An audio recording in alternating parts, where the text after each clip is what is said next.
Hello everyone, देखिए इस video में हम बात करेंगे जो हमारा आर्मी जीडी का एग्जाम है 17 अप्रैल को। अगर आपका एयरफोर्स का एग्जाम है वाई ग्रुप का, तो भी आपके लिए वीडियो बहुत इंपॉर्टेंट रहने वाला है। ठीक है, तो ये जीके का मोस्ट इंपॉर्टेंट क्वेश्चंस पेपर 1 है। ठीक है, इसमें हम जीके के जो एकदम very very most important questions हैं उसको देखेंगे। ठीक है ना, एकदम इंपॉर्टेंट वाले क्वेश्चन को आपको वीडियो तक लास्ट तक देखना है। बिल्कुल, आप यहाँ से 15 क्वेश्चन नहीं, उससे ज़्यादा ढूंढ के लेके जाओगे। ठीक है ना, जैसे कि 30 नंबर का क्वेश्चन आता है आर्मी में, मान के चलिए आपका इस वाले जो हमारा सेशन रहेगा इसमें से आपको मान लीजिए 100 प्लस क्वेश्चन आपके बन जाएंगे। 15 क्वेश्चन से मैं आपको 100 क्वेश्चन की डिटेल दूंगा। हर क्वेश्चन से कहीं ना कहीं आपके एग्जाम में पेपर जरूर आएगा, इस चीज़ की मेरी 100% गारंटी है। ठीक है, चलिए तो शुरू करते हैं। आप इस वीडियो को देखिए। हमारा पहला क्वेश्चन क्या है? पहला क्वेश्चन है हमारा कि मानव द्वारा उपयोग की गई पहली धातु कौन सी थी। मतलब मानव द्वारा सबसे पहले किस धातु का उपयोग किया गया था? कॉपर का, सिल्वर का, ब्रॉन्ज का या तो ब्रास का? तो इसका जो राइट आंसर होगा वो होगा ऑप्शन नंबर हमारा ए, मतलब कॉपर यानी तांबा। तो जो मानव ने सबसे पहले यूज की थी वो की थी कॉपर धातु। ठीक है, मतलब तांबा धातु यूज की थी। अब अगर हम बात करें कुछ इंपॉर्टेंट पॉइंट्स की, तो जैसे एक होता है स्टील। क्या होता है? स्टील। स्टील किसका मिश्र धातु होता है? स्टील होता है लोहे और कार्बन का। ठीक है, लोहे और कार्बन का मिश्र धातु होता है स्टील। एकदम एक एक क्वेश्चन को आपको नोट कर लेना है, बहुत इंपॉर्टेंट सेशन रहने वाला है ये। लोहे और कार्बन का मिश्र धातु होता है स्टील। स्टेनलेस स्टील एक होता है। क्या होता है? एक स्टेनलेस स्टील। अगर हम बात करें स्टेनलेस स्टील किसकी मिश्र धातु होती है, तो ये होती है हमारी लोहे और क्रोमियम की। किसके? लोहे और क्रोमियम की। ठीक है ना, लोहे की और क्रोमियम की होती है। ठीक है, उसके बाद अगर हम बात करें पीतल, एक होती है हमारी धातु पीतल। ठीक है ना, पीतल किसकी मिश्र धातु है? वो होती है तांबे की और जिंक की। ठीक है, पीतल किसकी मिश्र धातु होती है? तांबे व जिंक की मिश्र धातु होती है। ठीक है, इतनी चीजें क्लियर, इतना आपको याद रखना है। पहले तो स्टील किसकी मिश्र धातु होती है, पीतल किसकी मिश्र धातु होती है, ये क्वेश्चन आपका बनता है एग्जाम में, और स्टेनलेस स्टील किस धातु की मिश्र धातुएं कहलाती हैं। ठीक है, चलिए अगले क्वेश्चन की ओर बढ़ते हैं। बताया मैंने आपको तांबा था जो कि ये इस सन में खोजा गया था। और क्या जो इंपॉर्टेंट क्वेश्चन है आपको, अगर आप इसका पीडीएफ चाहिए, पीडीएफ आपको टेलीग्राम ग्रुप पे मिल जाएगा। टेलीग्राम आपको सर्च करना है इंडियन रोजगार। ठीक है, इंडियन रोजगार ऑफिशियल, वहां पे हमारा लोगो बना हुआ है चैनल का, वहीं पे आपको मिल जाएगा पीडीएफ। अगले क्वेश्चन की ओर बढ़ते हैं। इसमें हमको बताना है कि पाणिनि किस विषय के विद्वान थे। जो महर्षि पाणिनि थे, ये किस विषय के विद्वान थे? भाषा और व्याकरण, आयुर्वेद, खगोल विज्ञान या तो जीव विज्ञान? तो जो हमारे पाणिनि थे वो आयुर्वेद के विद्वान थे। किसके विद्वान थे? आयुर्वेद की। इसका मतलब ऑप्शन नंबर इसका बी बिल्कुल राइट आंसर होगा। लेकिन जो इम्पोर्टेंट है वो क्या है इसमें? इसमें इम्पोर्टेंट ये है कि आयुर्वेद से तो वो संबंधित थे, लेकिन यहाँ पर जो मोस्ट इम्पोर्टेंट होगा वो होगा हमारा भाषा और व्याकरण। क्या होगा? भाषा और व्याकरण। तो इसका आंसर होगा राइट नंबर ए। अच्छा, पाणिनि ने एक पुस्तक की रचना की थी, उसका क्या नाम था? तो पाणिनि ने जिस पुस्तक की रचना की थी वो था अष्टाध्यायी। ठीक है, पाणिनि ने अष्टाध्यायी नामक पुस्तक की रचना की थी। अब अगर हम बात करें, एक पुस्तक होती है राज तरंगिणी, आपको सब नोट करना है। ठीक है, एक पुस्तक क्या होती है? राज तरंगिणी। राज तरंगिणी पुस्तक किसने लिखी है? ये लिखी है कल्हड़ नामक रचयिता ने। ठीक है ना, कल्हड़ नामक रचयिता ने राज तरंगिणी लिखी है। उसके बाद हर्षचरित एक पुस्तक होती है। कौन सी? हर्षचरित। हर्षचरित पुस्तक किसने लिखी है? तो हर्षचरित पुस्तक लिखी है बाणभट्ट ने। किसने लिखी है? बाणभट्ट ने। ठीक है, उसके बाद अगर हम बात करें, एक पुस्तक होती है इंडिका। इंडिका पुस्तक किसने लिखी है? इंडिका पुस्तक लिखी है मेगस्थनीज ने। किसने लिखी है? मेगस्थनीज नामक रचयिता ने लिखी है। ठीक है, अर्थशास्त्र मैंने बता दिया। अर्थशास्त्र अगर नहीं जानते हैं आप, तो अर्थशास्त्र लिखी है हमारे कौटिल्य यानी चाणक्य ने। ठीक है ना, अर्थशास्त्र किसने लिखी है? कौटिल्य ने लिखी है, जिनका नाम चाणक्य भी था। ठीक है, कौटिल्य या चाणक्य। ठीक है, एक पुस्तक होती है हमारी आईन अकबरी। आईन ए अकबरी। आईन अकबरी किसने लिखी है? तो आईन अकबरी लिखी है हमारा अकबर ने। किसने लिखी है? अकबर ने लिखी है आईन अकबरी। ठीक है, मेघ एक पुस्तक है हमारी मेघदूतम। कौन सी है? मेघदूतम। मेघदूतम किसने लिखी है? तो मेघदूतम लिखी है हमारी कालिदास ने। ठीक है, मेघदूतम भी कालिदास ने लिखी है। मालविकाग्निमित्रम एक पुस्तक है कालिदास ने लिखी है, और एक कुमार संभवम। ठीक है ना, तीन पुस्तकों को कुमार संभवम, तीन पुस्तकों को कालिदास ने लिखा है। तो ये थी हमारे कुछ इंपॉर्टेंट क्वेश्चंस। ठीक है, चलिए बढ़ते हैं अगले क्वेश्चन की तरफ। इसके बाद ये हमारा क्वेश्चन पूछ रहा है कि बौद्ध शिक्षा का वर्णन निम्न में से किसमें मिलता है। जो बुद्ध द्वारा शिक्षा दी गई थी उसका वर्णन निम्न में से किसमें मिलता है। ऑप्शन है त्रिरत्न में, त्रिपिटक में, या सील व्रत में, या तो फिर अणुव्रत में। मतलब त्रिरत्ना, त्रिपिटका, सील व्रता या अनुव्रता। तो इसका जो राइट आंसर होगा वो होगा हमारा ऑप्शन नंबर बी, मतलब त्रिपिटक में। त्रिपिटक नामक ग्रंथ में जो हमारा बौद्ध शिक्षा का वर्णन मिलता है। बौद्ध शिक्षा मतलब गौतम बुद्ध। अब गौतम बुद्ध से रिलेटेड जितने क्वेश्चन बनेंगे उसको हम देख लेते हैं, ठीक है। गौतम बुद्ध से रिलेटेड, तो गौतम बुद्ध का जन्म कहाँ हुआ था, किसी को आइडिया है? अगर आप ध्यान दे थोड़ा तो गौतम बुद्ध का जन्म कहाँ हुआ था? लुम्बिनी में हुआ था, ठीक है। गौतम बुद्ध का जन्म हुआ था लुम्बिनी नामक गांव में, LUMBINI, ठीक है। लुम्बिनी नामक गांव में हुआ था। इनकी मृत्यु कहाँ हुई थी? इनकी मृत्यु हुई थी कुशीनगर में। कहाँ हुई थी? कुशीनगर में इनकी मृत्यु हुई थी, ठीक है। अगर हम बात करें इनका इनलाइटमेंट कहाँ हुआ था? इनलाइटमेंट इनका गया हुआ था। कहाँ हुआ था? इनलाइटमेंट इनका गया में हुआ था, ठीक है। और इन्होंने अपना पहला उपदेश कहाँ दिया था गौतम बुद्ध ने? गौतम बुद्ध ने अपना पहला उपदेश दिया था सारनाथ में। कहाँ दिया था? सारनाथ में, ठीक है। सारनाथ में इन्होंने अपना पहला उपदेश दिया था, इतना आपको याद रखना है। तो जन्म कहाँ हुआ? लुम्बिनी में हुआ था। कब हुआ था अगर पूछेगा तो 563 BCE में हुआ था। कब हुआ था? 563 BCE में हुआ था, ठीक है। मृत्यु कहाँ हुई थी? कुशीनगर में हुई थी। मृत्यु कहाँ हुई? कुशीनगर में। पहला उपदेश कहाँ दिया? सारनाथ में, ठीक है। बड़े अगले क्वेश्चन की तरफ चलिए। देखिए मैं आपको एक बहुत इंपॉर्टेंट चीज बता देता हूँ। हमारा बैच स्टार्ट हो गया है ऑनलाइन। ऑनलाइन बैच है ये। मैं इस बैच की आपको 100% गारंटी देता हूँ। अगर आप इस बैच से पढ़ते हैं, जितने दिन मैं बोलूंगा, जितना मैं बोलूंगा उतना पढ़ेंगे, तो आपका आर्मी में और एयरफोर्स में 100% सिलेक्शन होना है। आर्मी, एयरफोर्स, वाई ग्रुप में 100% सिलेक्शन की गारंटी रहेगी इसमें। आपको इन नंबरों पे आप कॉल कर सकते हैं, वहां से आपको सारी जानकारी दे दी जाएगी बैच के बारे में, ठीक है। आर्मी का भी है, GD क्लर्क का। अगर आप नेक्स्ट आर्मी बैच के लिए ज्वाइन करना चाहते हैं, आर्मी के लिए, एयरफोर्स के लिए, तो ज्वाइन कर सकते हैं। अब मैं क्यों कह रहा हूँ कि 100% सिलेक्शन, ये देखिए, ये जितने हमारे स्टूडेंट्स हैं ना, ये आर्मी के हैं, यहाँ से लेके यहाँ तक आर्मी एयरफोर्स के हैं। और ये नीचे वाले हमारा SSC के स्टूडेंट्स हैं ऑनलाइन के।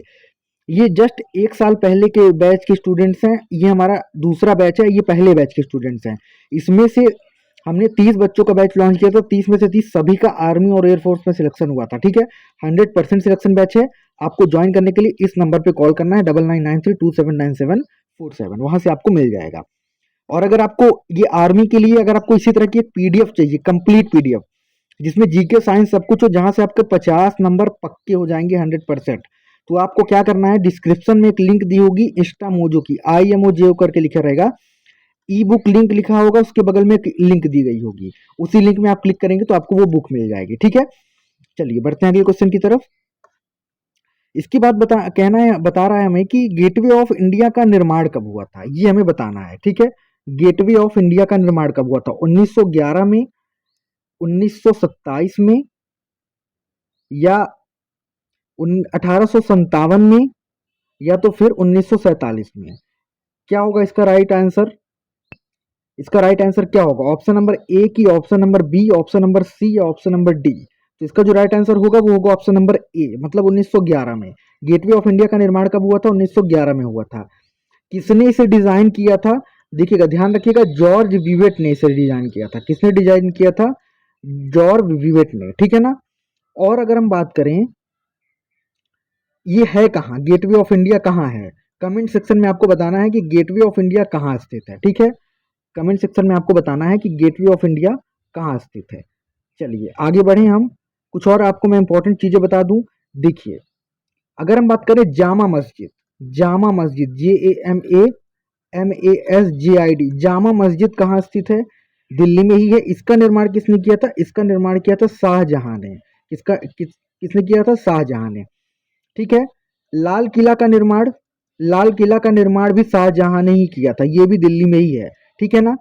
अगर हम बात करें ग्रैंड ट्रंक रोड, एक है grand trunk road, grand trunk road, इसका निर्माण किया था शेर शाह सूरी ने। किसने किया था? शेर शाह सूरी ने इसका निर्माण किया था, ग्रैंड ट्रंक रोड का। एक है बुलंद दरवाजा, कौन सा है? बुलंद दरवाजा, ये फतेहपुर सीकरी में है। तो बुलंद दरवाजा का निर्माण किसने किया था? बुलंद दरवाजा का निर्माण किया था हमारे अकबर ने। किसने किया था? अकबर ने। ये कहाँ स्थित है? फतेहपुर सीकरी में स्थित है। ठीक है, इतनी चीजें आपको याद रखनी है। चलिए अगले क्वेश्चन की ओर बढ़ते हैं। सती प्रथा का बहिष्कार कब किया गया, ये हमें बताना है। ठीक है, ऑप्शन है आपके 1825, 1827, 1829 या 1831। तो इसका राइट आंसर होगा हमारा ऑप्शन नंबर सी, यानी 1829 को। तो सती प्रथा का बहिष्कार किसने किया था? किसने किया था ये नहीं, कब हुआ था? तो 1829 में हुआ था। ठीक है, अब अगर हम बात करें किसने किया था, तो जो ब्रह्म समाज, पहली बात तो ब्रह्म समाज एक होता है। ब्रह्म समाज के संस्थापक कौन कौन थे? ये थे हमारे राजा राम मोहन राय। राजा राम मोहन राय, ठीक है, राजा राम मोहन राय। और इन्होंने ही क्या किया था? सती प्रथा को अवैध घोषित किया था। कब? 1829 के जो अधिनियम था उसके द्वारा। ठीक है, 1829 अधिनियम जो था हमारा, उसके द्वारा इसको अवैध वो कर दिया गया था, घोषित कर दिया गया था। ठीक है, इतनी चीजें क्लियर। चलिए आगे बढ़े हम। देखिए राजा राम मोहन राय ने ब्रह्म समाज का स्थापना की थी। ठीक है, अगर हम बात करें आजाद, अब मैं बहुत इंपॉर्टेंट चीजें बताने जा रहा हूँ आपको, एक एक चीज नोट कर लेनी है आपको। ठीक है, देखिए आजाद हिंद फौज, आजाद हिंद फौज, आजाद हिंद फौज की स्थापना कब हुई थी? 1942 में।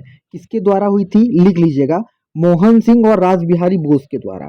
ठीक है, मोहन सिंह और रास बिहारी बोस के द्वारा। उसके बाद अगर हम बात करें स्वराज पार्टी की स्थापना कब हुई? दूसरा पॉइंट लिखिएगा, स्वराज पार्टी की स्थापना कब हुई? ये हुई थी 1923 में।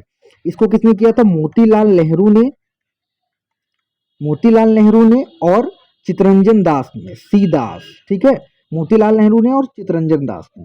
होम रूल लीग की स्थापना किसने की थी?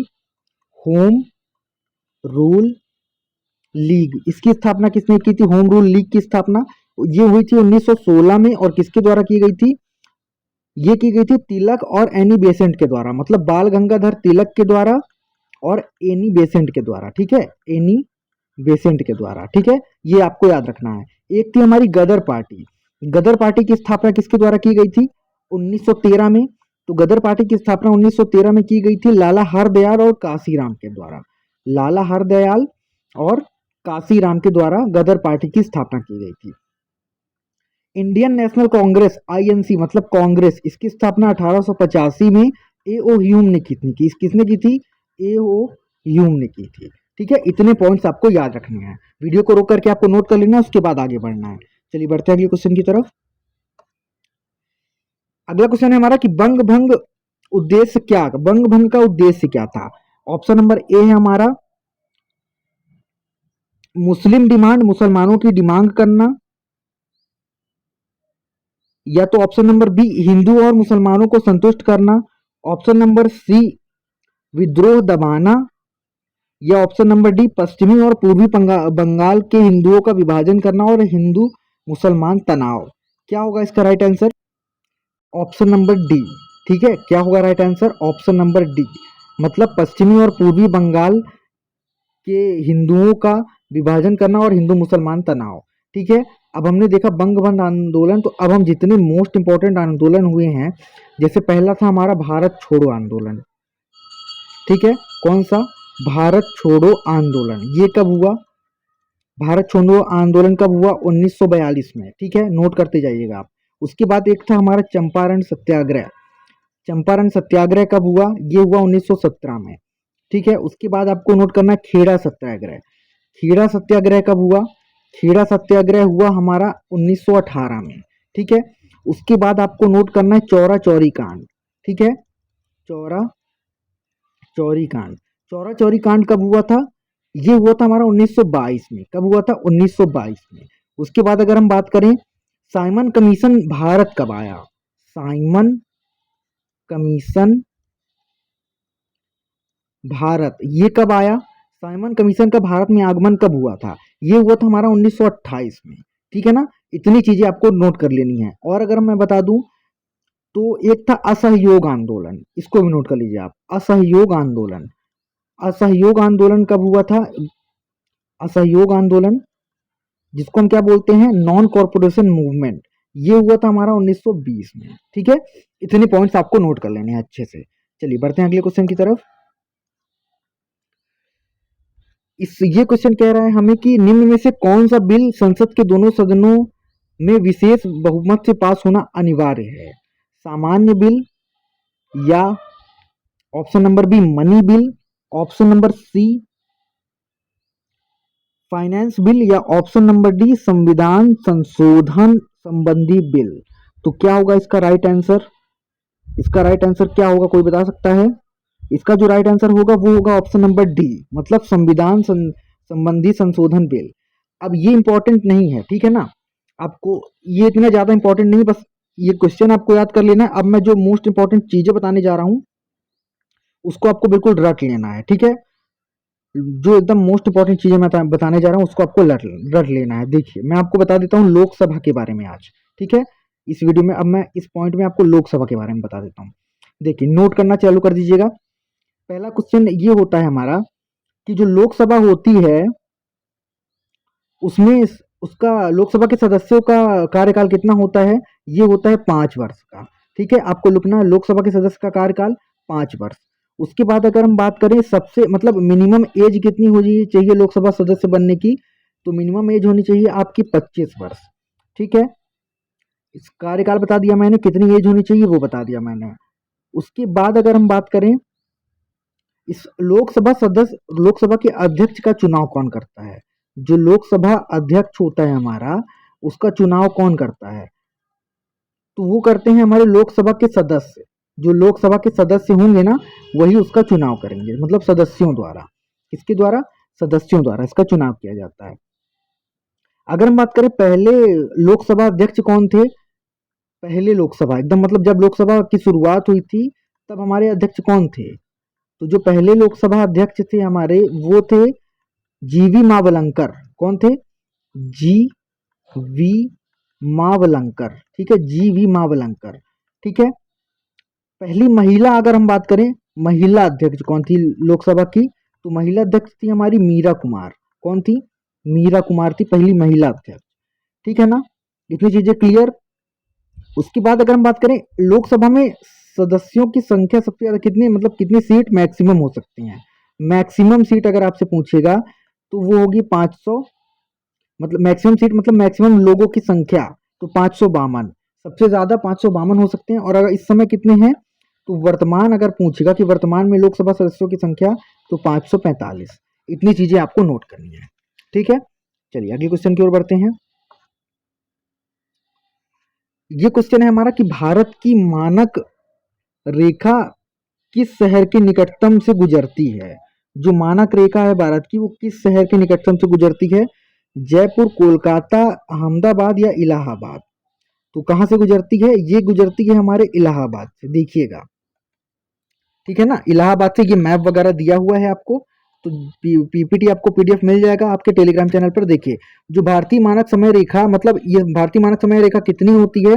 ये होती है, ध्यान रखिएगा, 82 सही 1/2 डिग्री। पूर्वी देशांतर रेखा उत्तर प्रदेश के कहाँ से गुजरती है? तो नैनी मिर्जापुर शहर से होकर गुजरती है, ठीक है। ये कहाँ से होकर गुजरती है? नैनी मिर्जापुर उत्तर प्रदेश से होकर गुजरती है, ठीक है। चलिए अब अगला क्वेश्चन है, ये मोस्ट इंपॉर्टेंट क्वेश्चन है, इसको देखते हैं। ये क्वेश्चन है कि अंडमान और निकोबार द्वीप समूह एक दूसरे से किससे पृथक हुए हैं? मतलब जो अंडमान और निकोबार द्वीप समूह है ये किस चैनल द्वारा, चैनल मतलब एक ये पानी वाली चीज है, ठीक है ना। ये चैनल पे वो टीवी वाला चैनल नहीं है, ठीक है ना। तो इसको बताना है कि हमें किस उससे गुजरता है ये, ठीक है। तो क्या होगा इसका राइट आंसर? ऑप्शन से हमारे ग्रेट चैनल, या तो फिर 10 डिग्री चैनल, या फिर बंगाल की खाड़ी, या तो अंडमान और निकोबार। ऑप्शन इसका जो राइट आंसर होगा वो होगा हमारा ऑप्शन नंबर बी, मतलब 10 डिग्री चैनल। तो जो अंडमान और निकोबार द्वीप समूह है एक दूसरे से 10 डिग्री चैनल पर अलग होते हैं, ठीक है। कितने डिग्री चैनल पर अलग होते हैं? 10 डिग्री चैनल पर। ऑप्शन नंबर इसका बी बिल्कुल राइट आंसर हो जाएगा, ठीक है। चलिए अगले क्वेश्चन की ओर बढ़े। अब हमें बताना है कि कौन से देश पाक जलमरुद्दी से जुड़े हुए हैं। कौन से देश पाक जलमरुद्दी से जुड़े हुए हैं? इंडिया और Sri Lanka, north and south Korea, Britain and France, या तो नन ऑफ दी अबव। तो इसका जो राइट आंसर होगा वो क्या होगा? इसका जो राइट आंसर होगा वो होगा हमारा ऑप्शन नंबर पाक जलमरुद्द। ठीक है, पाक जलमरुद्द की बात हो रही है तो मतलब इसका राइट आंसर इंडिया और श्रीलंका, जहां पाक स्टेट की बात हो, पाक स्टेट की बात, ठीक है, तो वहां पे क्या होगा राइट आंसर? भारत और श्रीलंका होगा। क्या होगा? भारत और श्रीलंका। ठीक है, आपको ये ध्यान में रखना है। चलिए बढ़ते हैं अगले क्वेश्चन की तरफ। ये देखिए, जहाँ भारत और श्रीलंका के बीच स्थित है, इसे पाक जल संधि के भी नाम से हम जानते हैं। पाक जलमरुद्द को पाक जल संधि के भी नाम से जाना जाता है। अब हमसे क्वेश्चन कह रहा है कि भारतीय राज्य त्रिपुरा की राजधानी कहाँ है? ईटानगर, आइजोल, अगरतला या कोहिमा? क्या होगा राइट आंसर? त्रिपुरा की राजधानी क्या है? बहुत इजी क्वेश्चन है ये, त्रिपुरा की राजधानी। इसका राइट आंसर होगा ऑप्शन नंबर सी, अगरतला। क्या होगा? अगरतला। अगर हम बात करें असम की राजधानी क्या है, तो असम की राजधानी है दिसपुर। क्या है? दिसपुर। ठीक है, असम की राजधानी दिसपुर। और अगर हम बात करें कुछ स्टेट्स के बारे में, जैसे अरुणाचल प्रदेश, इसको आपको सबको याद करना है, अरुणाचल प्रदेश। ठीक है, उसके बाद केरल का याद कर लीजिएगा आप। ठीक है, उसके असम का तो मैंने बता दिया, त्रिपुरा का याद कर लीजिएगा, त्रिपुरा तो क्वेश्चन में ही है। उसके बाद आपको याद कर लेना है नागालैंड की, नागालैंड की राजधानी क्या है ये आपको याद कर लेना है। ठीक है, यही सारी जितने भी नॉर्थ स्टेट्स की होती हैं उनकी आपको सभी की राजधानी याद होनी चाहिए। ठीक है ना, अरुणाचल प्रदेश की और नागालैंड, ये सारी चीजें आपको याद करना है। चलिए बढ़ते हैं अगले क्वेश्चन की तरफ। हमें बताना है कि जो बोडो भाषा है, कि निम्न में से किस राज्य में बोडो भाषा बोली जाती है? मिजोरम, असम, त्रिपुरा या अरुणाचल प्रदेश? तो किस राज्य में बोली जाती है बोडो भाषा? तो इसका जो राइट आंसर होगा हमारा ऑप्शन नंबर बी, मतलब असम राज्य में। ठीक है, असम की राजधानी अभी मैंने क्या बताया है? दिसपुर बताया है। ठीक है ना, असम की राजधानी क्या बताया मैंने आपको? दिसपुर। तो जो बोडो भाषा है वो कहाँ बोली जाती है? असम की। और ये असम की ही राजकीय भाषा भी है। राजकीय भाषा अगर असम की पूछेगा, राजकीय भाषा, तो वो कौन सी है? बोडो ही है। ठीक है ना, अगर हम बात करें भारतीय संविधान में कितनी भाषाओं को, भारतीय संविधान की अनुसूची में कितनी भाषाएं हैं, तो वो है टोटल 22 भाषाएं, जिसमें से एक ये हमारी है बोडो। ठीक है ना, एक हमारी कौन सी है? बोडो है। ठीक है, चलिए अगला क्वेश्चन। अब हमें बताना है कि जो दची गाम अभयारण्य है वो भारत के किस राज्य में स्थित है? दची गाम, जम्मू और कश्मीर, या तो फिर दची गाम अभयारण्य, ठीक है ना, कहाँ है? जम्मू और कश्मीर, महाराष्ट्र, या तो फिर हिमाचल प्रदेश, या फिर उत्तरांचल यानी उत्तराखंड। तो इसका जो राइट आंसर क्या होगा? वो होगा हमारा जम्मू और कश्मीर, मतलब ऑप्शन नंबर ए इसका बिल्कुल राइट आंसर हो जाएगा। अब हम थोड़े मोस्ट इंपॉर्टेंट जितने भी हमारे नेशनल पार्क्स हैं उसके बारे में देख लेते हैं। ठीक है, चलिए मैं आपको लिखता जाऊंगा, आपको नोट करते जाना है। एक होता है हमारा दुधवा नेशनल पार्क। कौन सा? Dudhwa national park. Dudhwa national park कहाँ है? मैं एकदम शॉर्ट में लिखूंगा, आपको अच्छे से लिख लेना है, उत्तर प्रदेश में। ठीक है, एक है कंचनजंगा नेशनल पार्क। कौन सा? Kanchenjunga national park. Kanchenjunga national park कहाँ है? ये हमारा सिक्किम में, SIKKIM, सिक्किम में। ठीक है, उसके बाद अगर हम बात करें Kanha national park, Kanha, Kanha national park कहाँ है? तो कान्हा नेशनल पार्क हमारा MP में है, मध्य प्रदेश में है। ठीक है, उसके बाद एक बात करते हैं, मानस वाइल्ड लाइफ सेंचुरी है, मानस अभयारण्य है। तो मानस अभयारण्य कहाँ पर है? ये है हमारा असम में। कहाँ है? असम में। ठीक है, काजीरंगा नेशनल पार्क एक है, बहुत इंपॉर्टेंट, मैं आपको बता रहा हूँ, काजीरंगा। तो काजीरंगा कहाँ है? काजीरंगा है हमारा असम में। ये भी कहाँ है? असम में। तो इतनी चीजें आपको याद रखनी है। ठीक है, चलिए अगले क्वेश्चन की ओर बढ़ते हैं। अब हमसे क्वेश्चन कह रहा है कि निम्न में से कौन सा मंगल, बुध और शुक्र के समान है, ये हमको बताना है। ठीक है, कौन सा मंगल, बुध और शुक्र के समान है? तो कौन सा है? ये है हमारा ग्रह। ये हमारे सारे क्या है? मंगल, बुध और शुक्र क्या है? हमारे ग्रह हैं। ठीक है, अब मैं आपको इंपॉर्टेंट चीजें बताता हूँ। देखिए, पहला इंपॉर्टेंट पॉइंट, किस ग्रह को लाल ग्रह के नाम से जाना जाता है? ये मैंने आपको पहले ही बताया है, एक बार फिर रिमाइंड कर देता हूँ। मंगल ग्रह को नीला ग्रह के नाम से किसे जाना जाता है? तो नीला ग्रह के नाम से जाना जाता है पृथ्वी को। ठीक है, गर्म ग्रह के नाम से किसे जाना जाता है, तो गर्म ग्रह के नाम से जाना जाता है शुक्र को। ठीक है, सबसे बड़ा ग्रह कौन सा होता है, तो सबसे बड़ा ग्रह होता है हमारा बृहस्पति। कौन सा होता है, बृहस्पति। ठीक है, सबसे बड़ा ग्रह कौन सा होता है, बृहस्पति होता है। और शुक्र सबसे गर्म ग्रह होता है। नीला बता दिया मैंने, लाल बता दिया।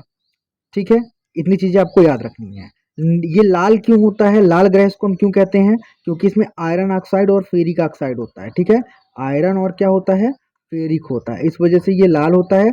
और ये नीला ग्रह क्यों कहा जाता है इसको, क्योंकि इसमें मैक्सिमम पानी होता है। पृथ्वी में सबसे ज्यादा पानी है, इस वजह से इसको क्या कहा जाता है, नीला ग्रह कहा जाता है। चलिए ठीक है, ये सभी हमारे टोटल 8 ग्रह हैं, ये हमारे सभी ग्रह हैं। ठीक है ना, चलिए अगले क्वेश्चन की ओर बढ़ते हैं। तो ये था हमारा आज का वीडियो। अगर आपको वीडियो अच्छा लगा हो तो आप लाइक और शेयर जरूर करिएगा, चैनल को सब्सक्राइब कर लीजिएगा। ठीक है, और इस पीडीएफ आपको कहाँ मिलेगा, तो टेलीग्राम चैनल में इंडियन रोजगार ऑफिशियल, या तो इस लिंक से, यूट्यूब चैनल यही है इंडियन रोजगार हमारा, और एप्लीकेशन की लिंक है ये हमारी, ये एप्लीकेशन डाउनलोड करिए, आपको वहाँ पे सारे बैचेस और जितनी चीज़ें आएंगी वो मिल जाएंगी। ठीक है, मिलते हैं जल्दी नेक्स्ट वीडियो में, तब तक के लिए धन्यवाद।